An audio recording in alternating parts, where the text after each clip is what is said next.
اهدنا الصراط المستقيم.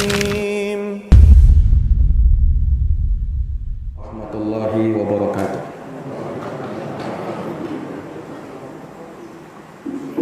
Alhamdulillahi rabbil alamin, wala aqibatu lil muttaqin, wala udwana illa 'alal zalimin. Asyhadu an la ilaha illallah wahdahu la syarikalah, wa asyhadu anna Muhammadan abduhu wa rasuluh, sallallahu alaihi wa ala alihi wa sahbihi wa man tabi'ahum bi ihsanin ila yaumiddin, wa sallama tasliman katsira, amma ba'd. Ikhwani fid din wa akhwati fillah, a'azzani Allah wa iyyakum. Alhamdulillah, pada malam hari ini kita berkumpul di majelis yang mulia, tentunya dalam rangka untuk beribadah kepada Allah Subhanahu wa taala dan bertafakuh di dalam agamanya. Semoga kita bisa mengambil manfaat dan bisa menjadi pahala kebaikan buat kita di akhirat nanti, amin ya rabbal alamin. Kembali kita akan melanjutkan pelajaran dari Kitab Tauhid alladzi huwa haqqullahi 'alal 'abid, karya Syekhul Islam Al-Mujaddid Al-Imam Muhammad bin Abdul Wahhab An-Najdi rahimahullahu ta'ala. Dan malam ini kita akan masuk pada bab yang baru.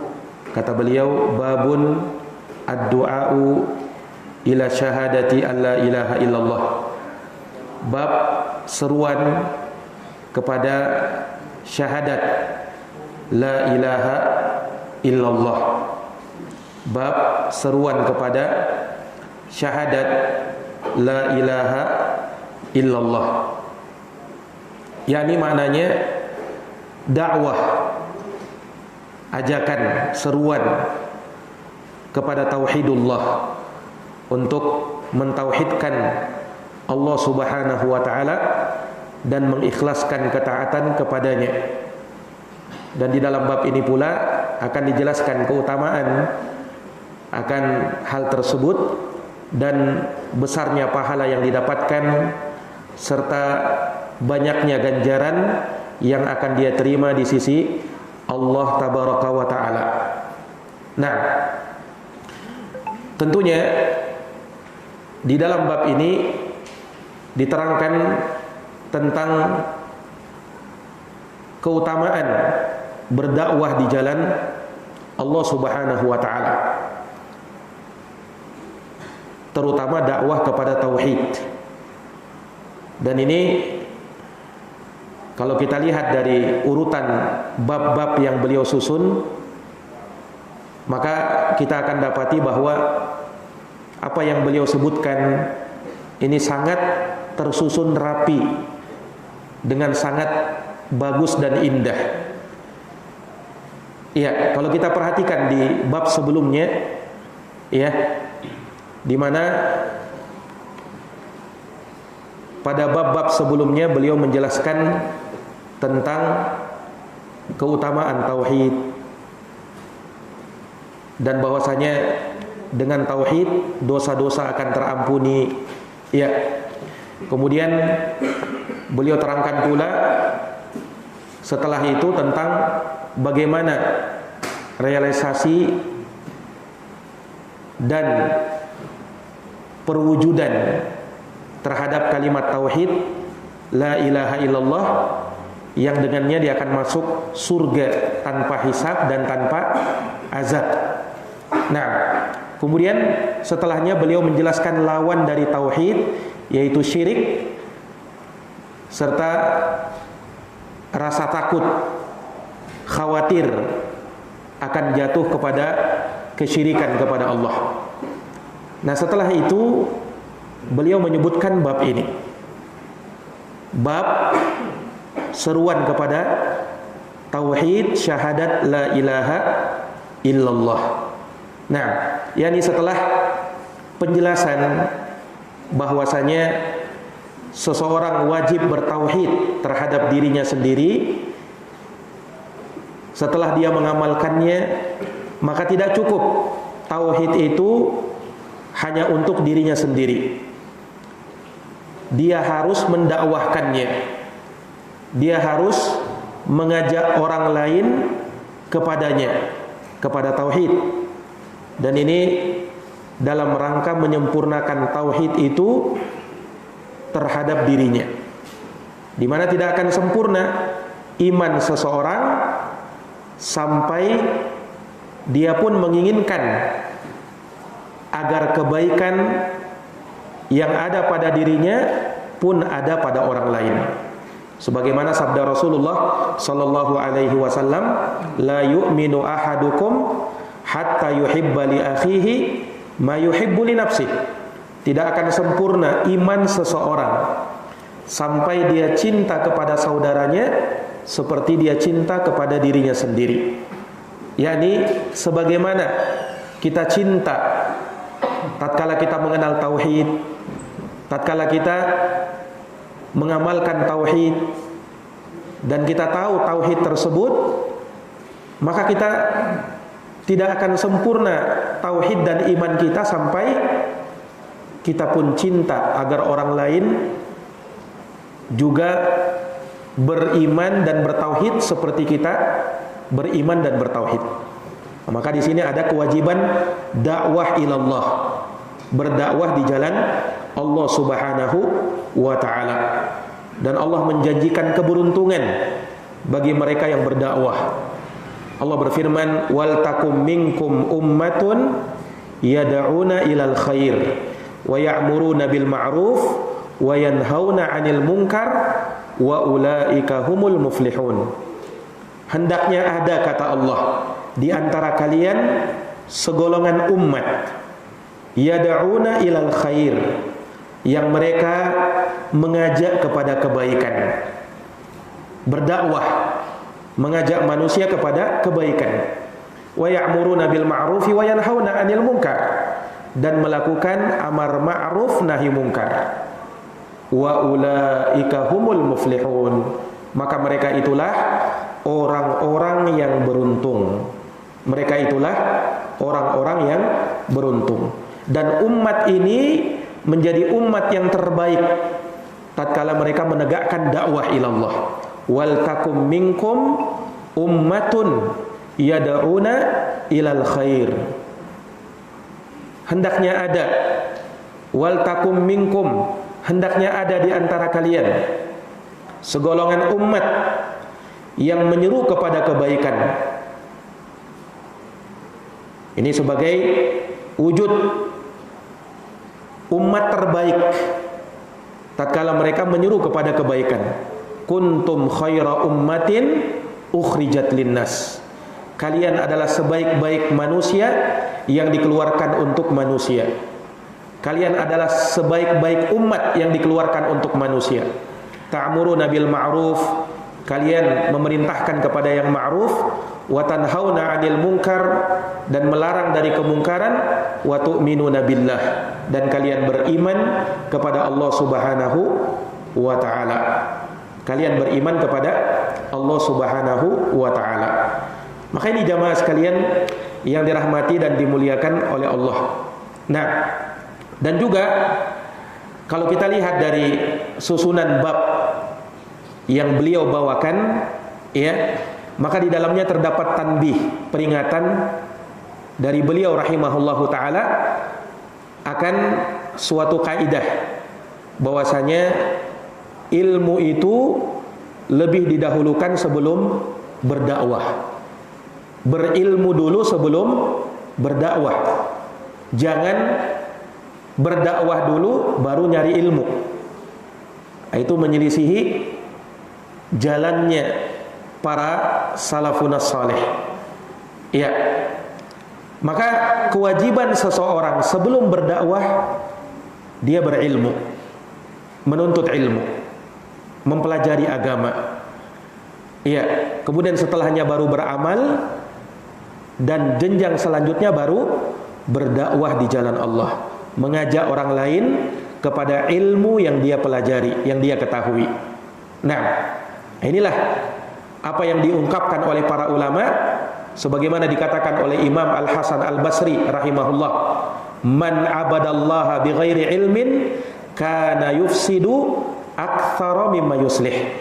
Kata beliau, barang siapa yang menyembah Allah tanpa ilmu, maka kerusakan yang dia buat lebih banyak dari perbaikannya.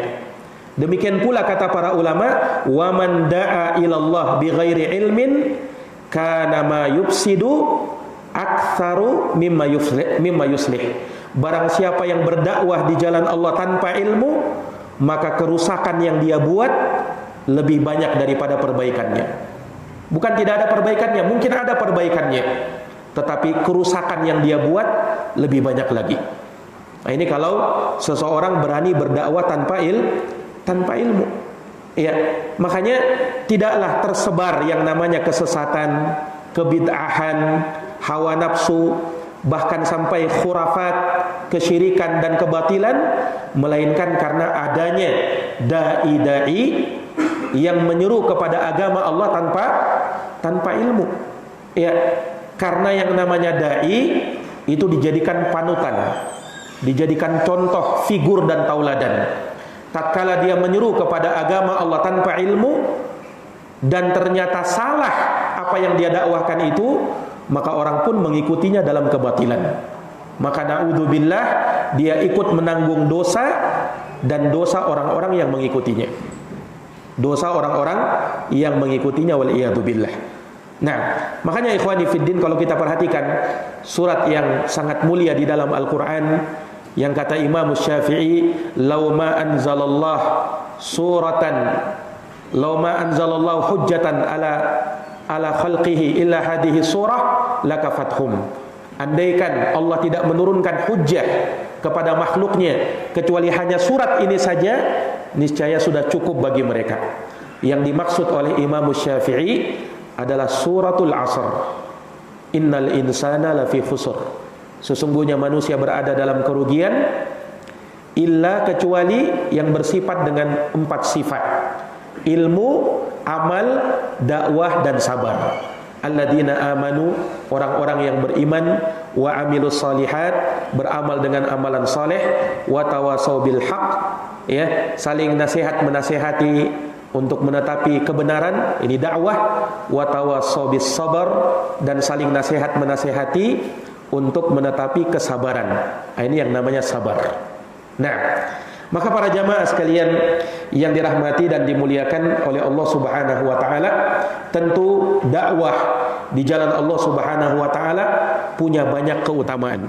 Kita lanjutkan terkait dengan bab yang dibawakan oleh penulis rahimahullahu taala.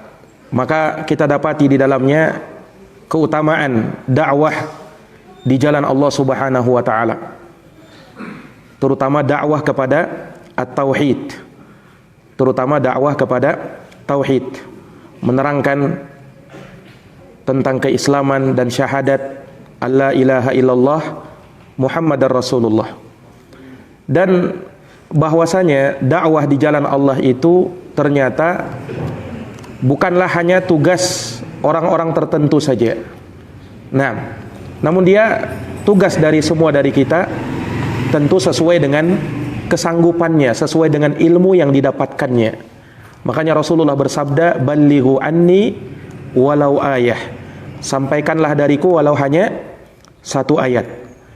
Ini dalil menunjukkan kewajiban bagi kita berdakwah, ya, walaupun kita masih punya ilmu walaupun sedikit, walaupun kita, ya, belum mumpuni dalam semua cabang ilmu, tetapi ilmu yang kita dapatkan kemudian kita dakwahkan, maka itulah kewajiban kita untuk menyampaikannya. Nah, kalaupun mungkin belum bisa dengan ucapan, ya, belum bisa dengan tulisan, maka ada cara lain untuk kita bisa berdakwah, ya, walaupun tanpa harus berdiri di atas mimbar-mimbar yang ada. Nah, karena terkadang seseorang bisa mendapat hidayah dari Allah Subhanahu wa taala melalui cara yang lain. Ya, makanya termasuk di dalam dakwah juga, manakala seseorang men-share kebaikan, itu bagian dari dakwah. Ada tulisan-tulisan yang bermanfaat, kemudian dia bagikan. Ini termasuk dari dakwah. Termasuk di dalamnya ketika ada orang-orang yang berdakwah melalui membagikan buku-buku yang bermanfaat kepada orang lain. Ada kisah nyata, ya, seorang laki-laki dari Filipina yang dia masuk Islam gara-gara dihadiahi sebuah buku tentang Islam. Iya, jadi dia bercerita tentang keislamannya, bahwa dia dahulu tidak mengenal Islam sama sekali, dan tidak ada orang yang mengajak dia kepada Islam, sampai pada akhirnya dia bekerja di sebuah hotel, ya, dan tentunya di hotel tersebut banyak orang-orang yang menginap, dan diantaranya ada seorang Muslim yang menginap di hotel tersebut. Dan disebutkan bahwa ternyata ada salah seorang tamu dari hotel tersebut yang beragama Islam, ketika dia sudah check out, ya, ingin pergi dari hotel tersebut, dia meninggalkan sebuah buku. Dia meninggalkan sebuah buku, yang buku tersebut ternyata buku ajakan kepada Islam dan ajaran kepada kalimat la ilaha illallah Muhammad Rasulullah. Orang ini pun, ya, karena dia pekerjaannya ya semacam cleaning service, tukang bersih-bersih, dia melihat ada buku yang ketinggalan. Ya, maka dia pun mulai melihat. Setelah itu dia pun mulai membaca. Ternyata dia mulai tertarik. Dia baca buku tersebut sampai terakhir, dan dari situlah dia mulai mengenal Islam. Dan subhanallah, ternyata dari satu buku tersebut dia mulai tertarik dengan Islam. Maka dia pun mulai mencari-cari tentang Islam lebih dalam lagi, sampai pada akhirnya dia masuk Islam. Dalam keadaan dia tidak tahu siapa pemilik buku, ya, yang tertinggal di hotel tempat dia bekerja itu. Nah, dia tidak tahu siapa pemiliknya. Tapi dengan sebab itulah dia masuk Islam, subhanallah. Nah, dan lebih menakjubkan lagi, perhatikan, ketika orang ini masuk Islam, ya, dan dia termasuk dari orang yang dikenal di kampungnya, maka dia pun mendakwahi orang-orang di kampungnya supaya masuk Islam. Dan subhanallah, Allah berikan kepada dia taufik hingga melalui tangannya orang tersebut, orang Filipina tersebut, masuk sekitar 4.000 orang ke dalam agama Islam dari kampungnya. Subhanallah. Lihat betapa besarnya pahala orang yang tadi meninggalkan buku itu karena sebab dia. Dan ingat, ketika ada orang yang mengajak kepada kebaikan, kemudian orang tersebut mengikutinya dalam kebaikan, maka dia ikut menerima pahala orang yang mengikutinya. Bayangkan 4.000 orang masuk Islam di tangan orang Filipina yang mu'allaf tadi, yang baru masuk Islam, dan dia pun masuk Islam gara-gara apa? Gara-gara buku, ya, yang dia tidak tahu siapa pemiliknya. Subhanallah. Nah, ini bagian dari dakwah juga ternyata. Ya, seorang kalau tidak mampu berdakwah dengan lisan, maka dia bisa berdakwah dengan membagikan tulisan, ya, hal-hal yang bermanfaat. Apalagi di zaman kita ini terlalu mudah men-share kebaikan itu dengan adanya, ya, media sosial, dengan adanya handphone yang ada di tangan kita. Kita bisa berbagi kebaikan di dalamnya. Mana tahu dengan satu tulisan yang kita sebarkan, asalkan kita pastikan itu tulisan kebaikan, tidak mengandung syubhat, ya, bersumber dari sumber yang jelas. Nah, jangan juga asal share, ya, tetapi dia tahu bahwa ini kebaikan, ini sesuai sunnah Rasul, dia share itu, maka boleh jadi dia tidak mengharap, ya, dengan 100 orang yang dia bagi semuanya dapat petunjuk, tapi satu saja kalau dapat petunjuk, maka apa? Lebih baik daripada onta merah, kata Nabi. Sebagaimana nanti akan kita bacakan hadisnya. Dan Rasulullah bersabda, "Man dalla ala khairin falahu mislu ajri fa'ilih." Barang siapa yang mengajak kepada kebaikan, maka baginya pahala semisal orang yang mengerjakannya. Semisal orang yang mengerjakannya. Dan ini menunjukkan kepada kita bahwa dakwah itu bukan hanya tugasnya laki-laki, tapi perempuan juga hendaknya punya andil dalam dakwah. Jangan merasa, saya ini kan juga masih penuntut ilmu, masih kurang ilmuku, masa saya harus berdakwah? Ya, perlu diingat bahwa dakwah itu bukan harus kita berdiri di atas mimbar, di hadapan kita ada orang banyak, bukan itu. Bukan sekedar itu. Tetapi ada teman kita, ada tetangga kita, ada kawan kita, ada teman kita di dunia maya, kemudian kita ajak dia, kita dakwahi dia, itu pun bagian dari dakwah. Nah, itu pun bagian dari dakwah, mengajak kepada kebaikan dan semangat untuk hal tersebut. Nah, ini para ikhwani fiddin wa akhwati fillah, a'azani Allahu wa iyyakum. Maka tugas seorang dai yang menyeru kepada agama Allah ini tugas yang sangat mulia. Bagaimana tidak? Dia adalah tugasnya para nabi dan para rasul.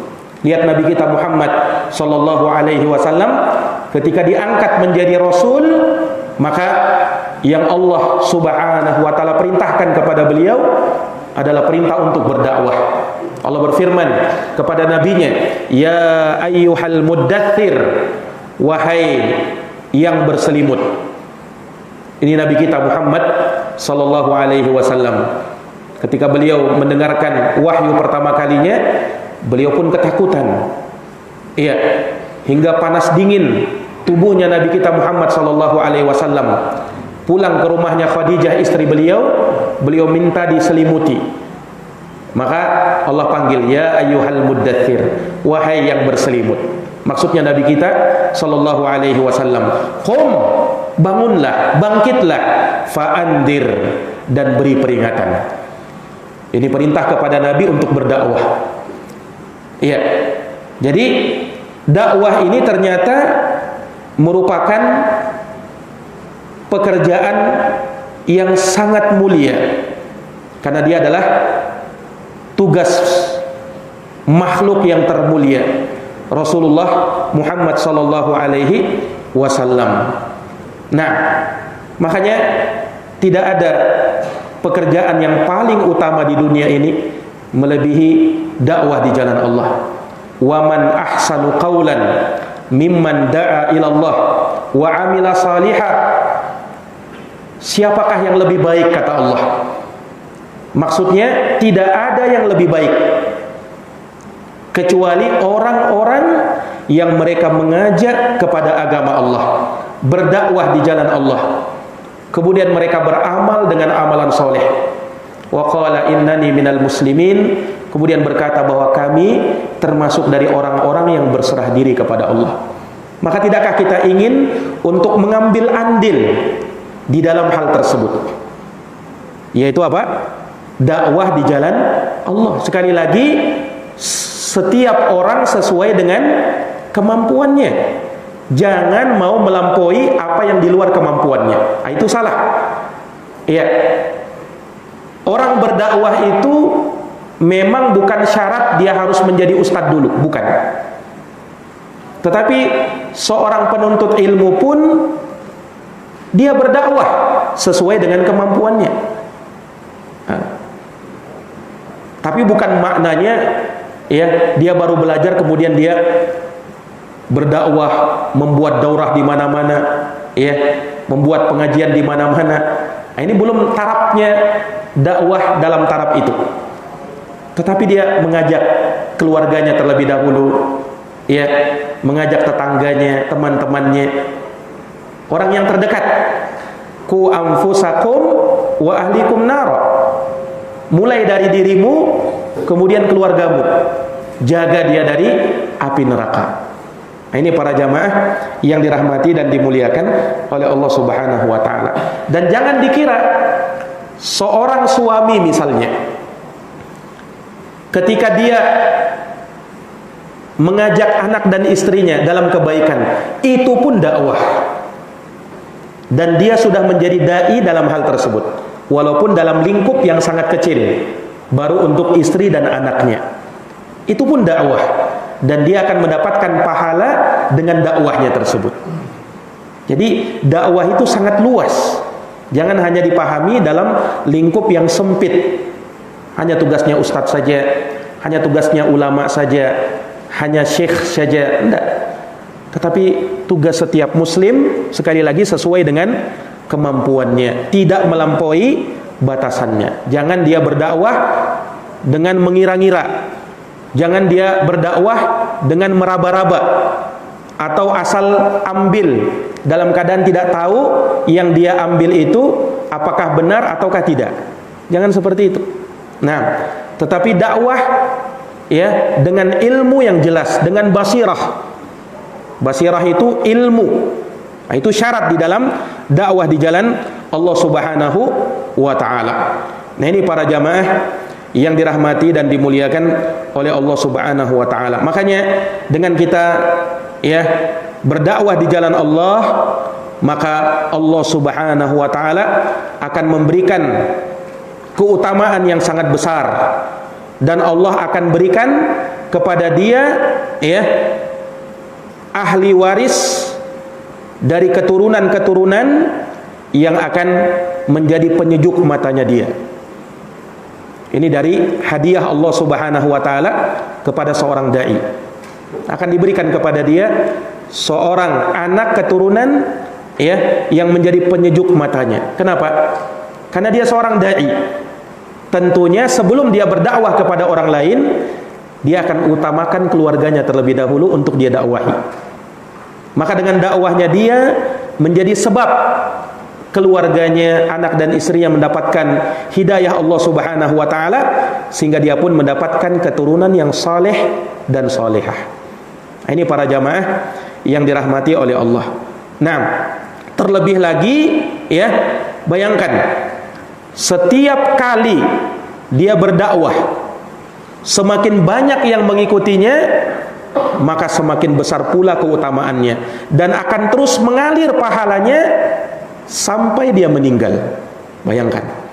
Nah, makanya dari sinilah sungguh tidak bisa dibayangkan betapa besarnya keutamaan dan pahala yang didapatkan oleh Rasulullah sallallahu alaihi wasallam. Ya kan?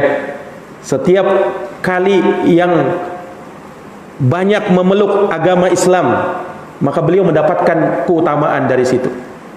Iya kan? Berapa miliar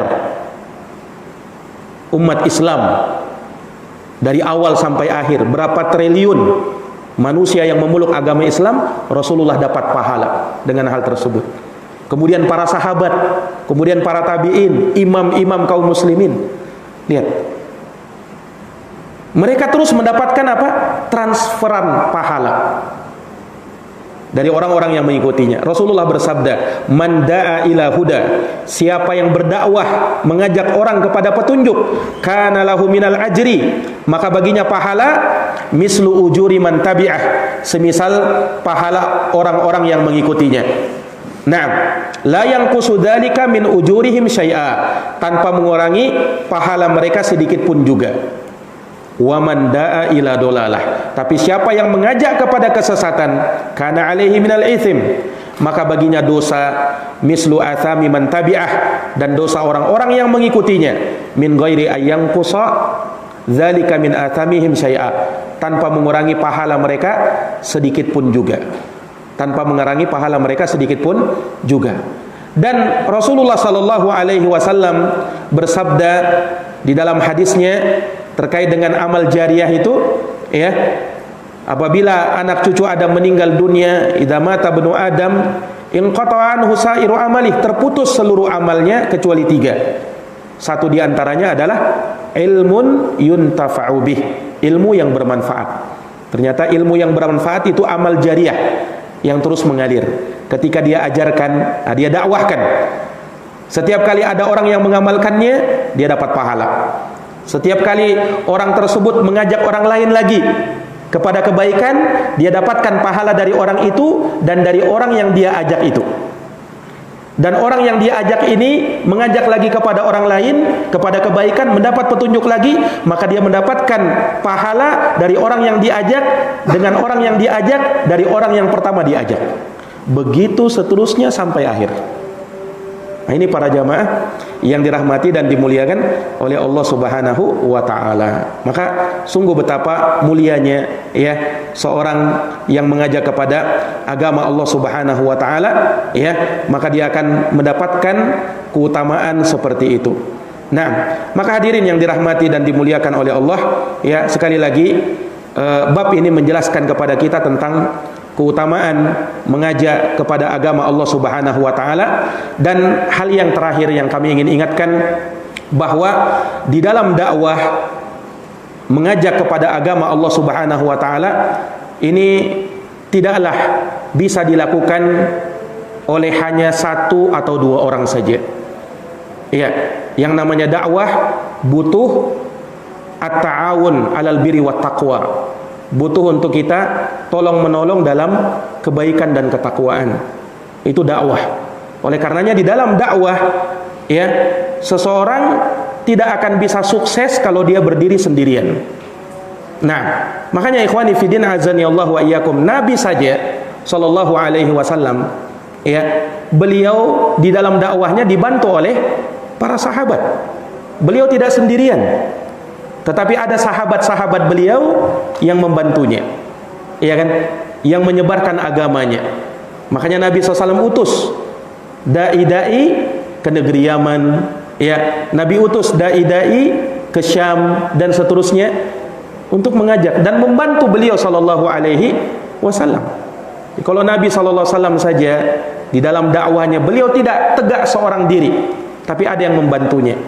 Apalagi orang yang di bawah Rasulullah SAW tentu butuh kepada bantuan, ya, sebab agama ini tidak akan bisa tersebar hanya dari 1 orang, harus butuh dengan banyak orang, ya, dan semuanya mengambil andil di dalam hal tersebut. Nah, ini para jamaah sekalian yang dirahmati dan dimuliakan oleh Allah. Nah, semoga bermanfaat dan insyaallah taala akan kita lanjutkan di pertemuan yang akan datang. Bismillah taala, wallahu alam bisawab. Subhanakallahumma wa bihamdika asyhadu an la ilaha illa anta astaghfiruka wa atubu ilaik. Wassalamu alaikum warahmatullahi wabarakatuh.